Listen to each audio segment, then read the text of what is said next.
Conan, what is best in life? To crush your enemies, see them driven before you, to hear the lamentation of your women. That is good.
Hello, welcome back to Oliver's Greenhouse. Now, hopefully this video gives you an idea of my time constraints, okay? So, I'm back from work, straight home, dinner, kids upstairs, jump in the shower with them, get myself nice and clean, pyjamas straight on, no messing today. And time I've got everything ready, so I've got the media out, wash these guys up as well, because we don't really put plants in pots which are still dirty from the garden, because I really should store them somewhere. I don't really have any outside space for storing things to keep them clean, so they sort of hang around in a dishevelled mess behind the greenhouse, and I have to sort of pick the ones out that I'm going to be using. So it's already 9:15, so I've now got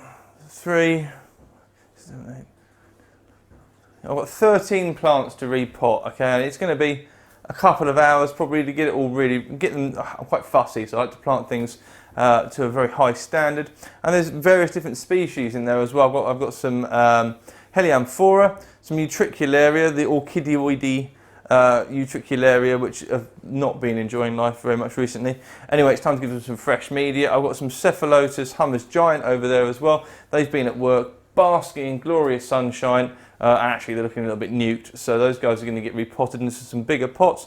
Those are the ones that the leaf pullings were in anyway, so they now have hopefully produced some nice healthy root systems, so we're going to take advantage of that. By putting them in some bigger pots, they're going to be a lot happier. And I've also got a Nepenthes rafflesiana, which also needs to be repotted. I've got a couple of bags of unmoistened, I've got one bag of unmoistened long fibre sphagnum moss over here, and my good old fashioned, cheap as chip, coarse and medium grade orchid bark, because that stuff's flipping brilliant. And I've got a nice free draining mix for the Cephalotus. This has got some growstone in it, some perlite and some aquarium sand, so this is going to drain like a dream. And over here I've got some hydrating sphagnum moss. So the purpose of this video really is to give you an insight into my daily life. You know, there's a lot going on. It's very hard to make content, especially now the light's gone, because we've got, you know, by the time I get back at 6 o'clock, the light's already going, which means filming in the greenhouse is nigh on impossible unless it's a very, very clear day. So all of the content I make basically from now until we get 12 hours sunlight back again is going to involve whatever I can fit in during the evenings, which makes life very, very difficult. I'm just giving that a squidge so that hydrates nice and quickly. And what I like to do is I like to take my time over repotting. So when I'm wandering around the greenhouse watering stuff, feeding stuff, I look at those plants and I can pull the tags out and look at when they were last potted.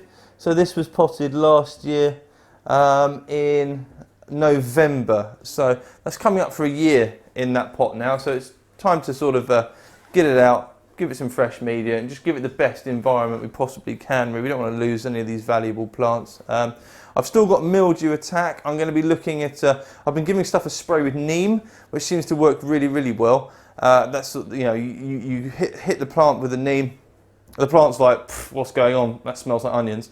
And the mildew's like, it just dies really, really quickly. But I'm also, what I think I might do is get some of the like soluble sulfur, do a combination of the two, and we'll do a little experiment, see how they work. So it's attacked some of the Cephalotus. The Cephalotus I tried to save are doing absolutely brilliantly. They're at work at the moment on the windowsill, and even those big ones that look super rough, a few more pitchers died off, but they're producing loads of new pitchers from all over. So I think they're going to be okay, but I really want to nip this mildew in the butt. It's never happened before, so it's a complete new, it was an unknown. I've never had mold problems in the greenhouse.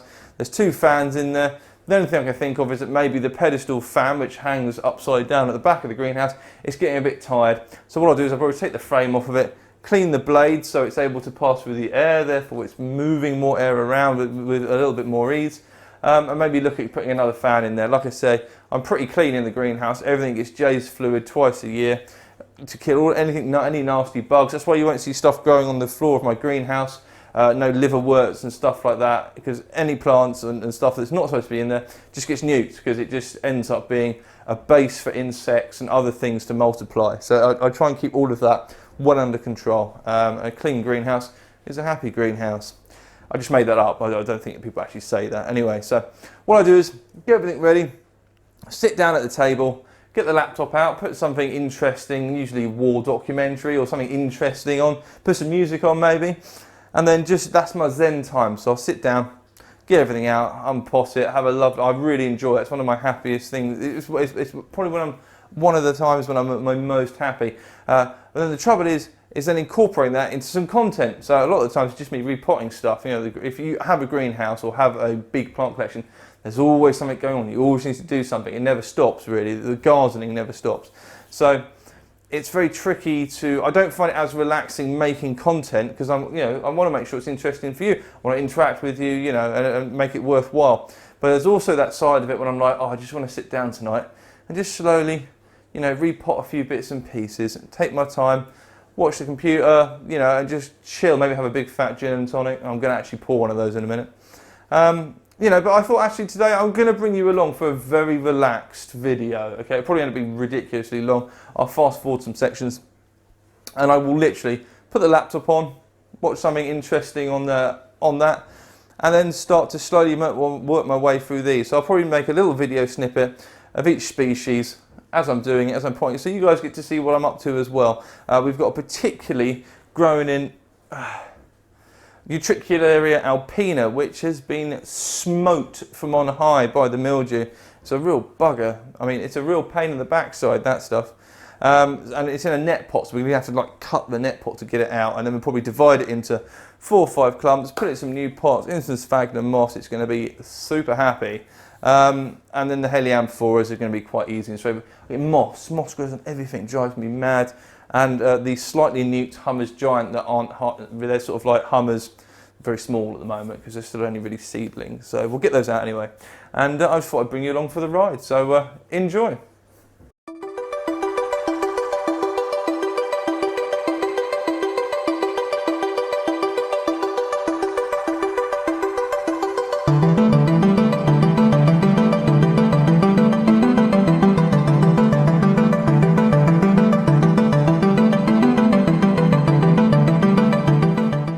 Okay, so everything's set. This is how I will spend my evenings if I'm just chilling out, not normally making any form of content. So you're privileged to see this, really. It's not going to be highly interesting, but it is what I do. So I've got my gin and tonic.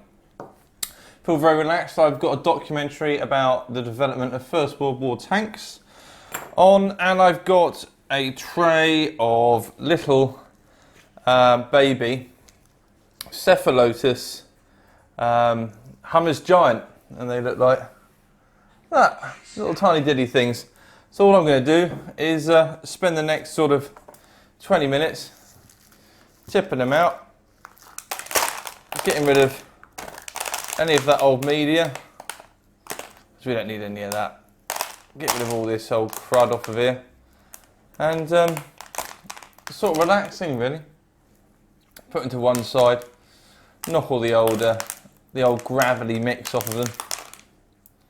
Lovely little plants, so they are.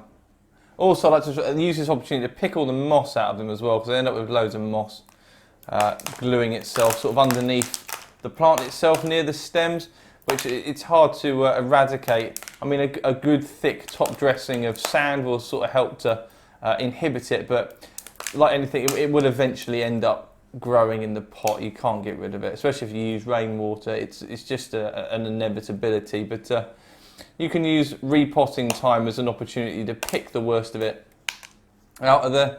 And what I usually do is I like to leave a little core of the old media, because Cephalotus do not like root disturbance. So I like to get the worst of it off, like that. Clip off any dead leaves, flick off anything that's loose, but just leave a little plug. Hopefully you can see that, a little plug of soil on there, because it keeps the plant's roots moist whilst you're doing the rest of it. So that's a good little tip for you.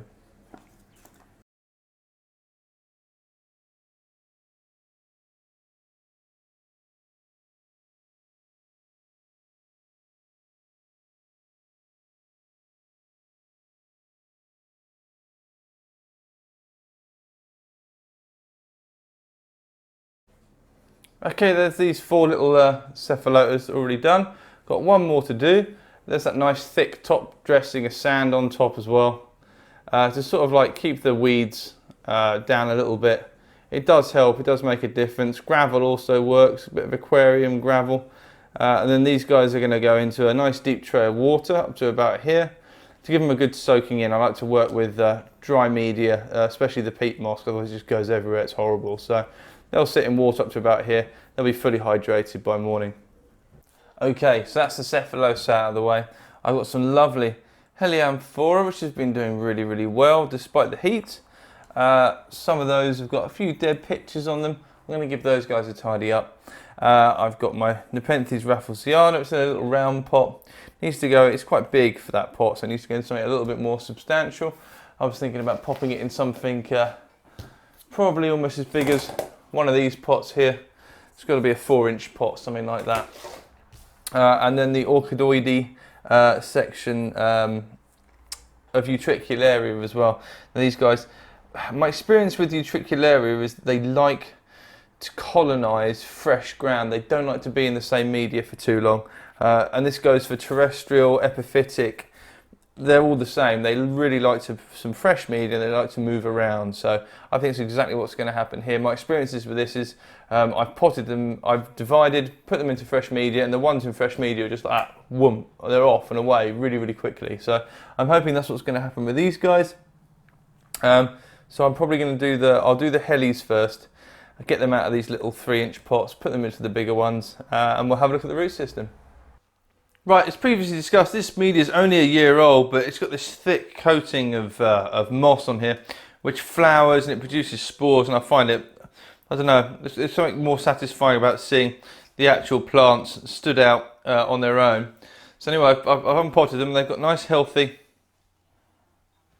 root systems on them, just there. That's Nepenthes, Heliamphora folliculata. And I've got a couple of Pachellas over here as well, which again have got nice healthy root systems on them. Hopefully it'll focus in on that. And also it's starting to produce a few little plantlets off the side here as well. So I'm going to go ahead now and get these guys potted up. Okay, so I've been going strong at this now for, I don't know, it's 11 o'clock at night, so a couple of hours now. And I've repotted the Heliamphora, which is that lovely healthy root system these guys have got. And what I've decided to do was, because to stop some of that moss, I didn't want to put sand, I didn't want to put gravel on it. So what I've done is I've top dressed the pots with coarse grade orchid bark, because they'll also keep the acidity up, and hopefully it will suppress the growth of moss really, really well. We can have a look at that here. If I point you down, bear with. So there we go. We've got that nice coarse grade moss, coarse grade bark on top, and it also really sort of brings out the colour of the Heliamphora as well, because they're really light green anyway. So it's quite nice to have a sort of contrasting colour. It makes them look a lot brighter and a lot more vibrant. So yeah, I think that looks really, really good. I got on as well and did the Nepenthes rafflesiana. That was quite simple because the media it was in was so fresh that I literally just dropped it on basically. It was in sphagnum and perlite, so just popped it in, and it's sphagnum and growstone now, so very, very similar media. That guy's done. What I've got is I've got a lot of these suffering Orchidioide section Utricularias, which are just doing awful. They look so rough. But what I'm going to do is take them out, separate what I can, get the most of the media out, try and keep them together, put them into some of these pots I've got over here. These are the ones I use for orchids normally, and they've got holes in them here. So what that's going to do is it's going to allow, for those of these ones which are known to be epiphytic, such as Alpina, it's going to allow a little bit more air movement in the pot. So I think they're going to really benefit from that, and hopefully they're going to perk up a little bit. So I'm going to go, that's what I'm going to do now, is start getting them apart. I think this is longifolia. Yes, it is. No, Pray Longer, Utricularia Pray Longer. This was originally from Hampshire fly traps as well. So I'm going to whip that guy out, break it up, see if I can recover as much of it as possible, pop it in here and let it get going again.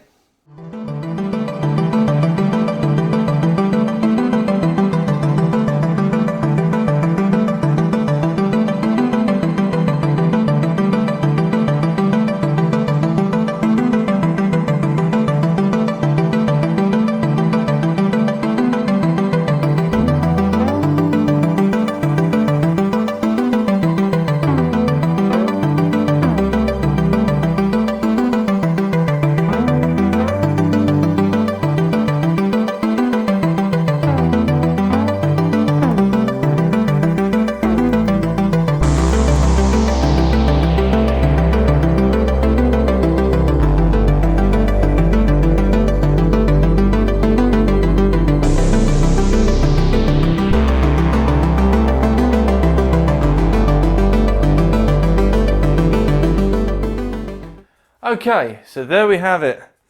There is the tray of Heliamphora, Nepenthes and Orchidioide Utricularias. It's 5 to midnight, I'm absolutely knackered, and I've still got to clear all of this blooming mess up and put stuff away in the greenhouse and stuff like that. So I'm going to go and get on with that right now because I am ready for bed. So I hope you've enjoyed this brief insights to an average day or average evening at Oliver's greenhouse when I'm doing stuff to sort of benefit myself in the greenhouse. And thanks for coming along. Don't forget to give us a thumbs up, like down below if you've enjoyed this video. Subscribe to my channel if you enjoy my content. Hit the little notification bell as well. That way you'll be notified every time I upload stuff. I try to do one once a week at the moment, depending on how busy I am. So yeah. Thanks for watching, and stay tuned for another episode of Oliver's Greenhouse.